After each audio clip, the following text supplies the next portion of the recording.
Panultihon 27. Ayaw ipaniguro ang bahin sa ugma, kay wala ka masayod, unsay mahitabo gikan karon hangtod ugma.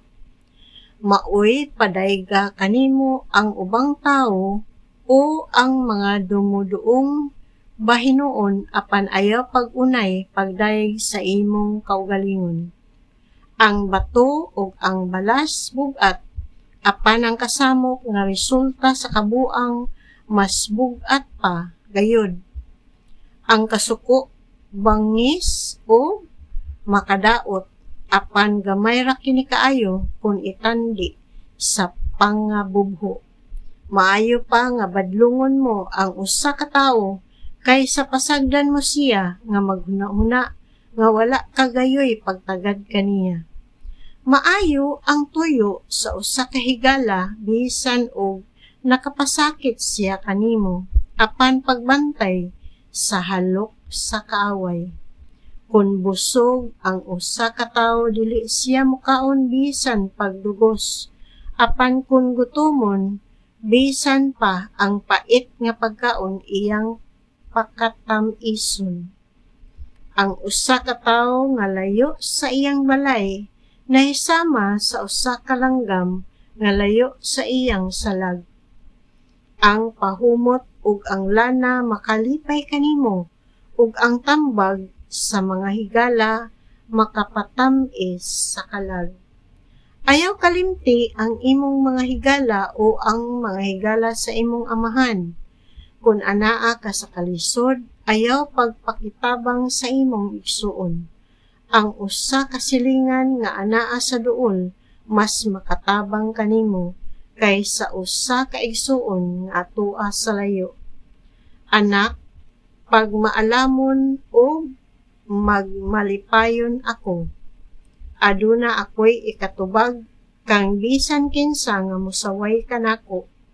Ang tawo nga makamaong muhuna-huna makakita sa kasamok nga umaabot og mulikay niini.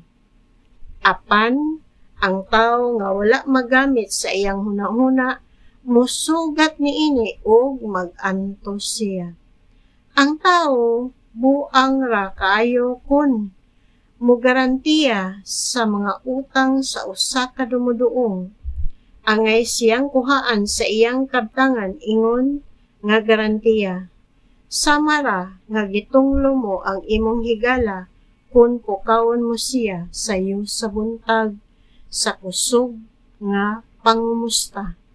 Ang usa ka asawa nga tagaw-tawan sama sa ulan nga nagtagaktak sa tibuok adlaw. Ang pagpahilom kaniya samara sa pagpahunong sa hangin o sa pagkumkum og lana. Ang tao makakaton gikan sa laing tao, sama nga ang puthaw mahait pinaagi sa puthaw. At imana ang igera o makakaon ka sa mga bunga niini. At imana ang imong agalon o pasidunggan kaniya. Sama nga ang kaugalingon mong nawong, maoy imong makita kung mudungaw ka sa tubig. Ang imong hunahuna makita diha sa imong kinaiya. Ang mga pangandoy sa tao wala gayoy katapusan, sama nga ang kalibutan sa mga patay, kanunay gayong may dapit sa dugang pangpatay. Ang bulawan o plata sulayan pinaagi sa kalayo, ug ang usa ka tawo pinaagi sa pagdaig. Bisan paglubkon mo ang buang-buang hangtod nga mapulpog siya, magpabilin gihapon ang iyang kabuang.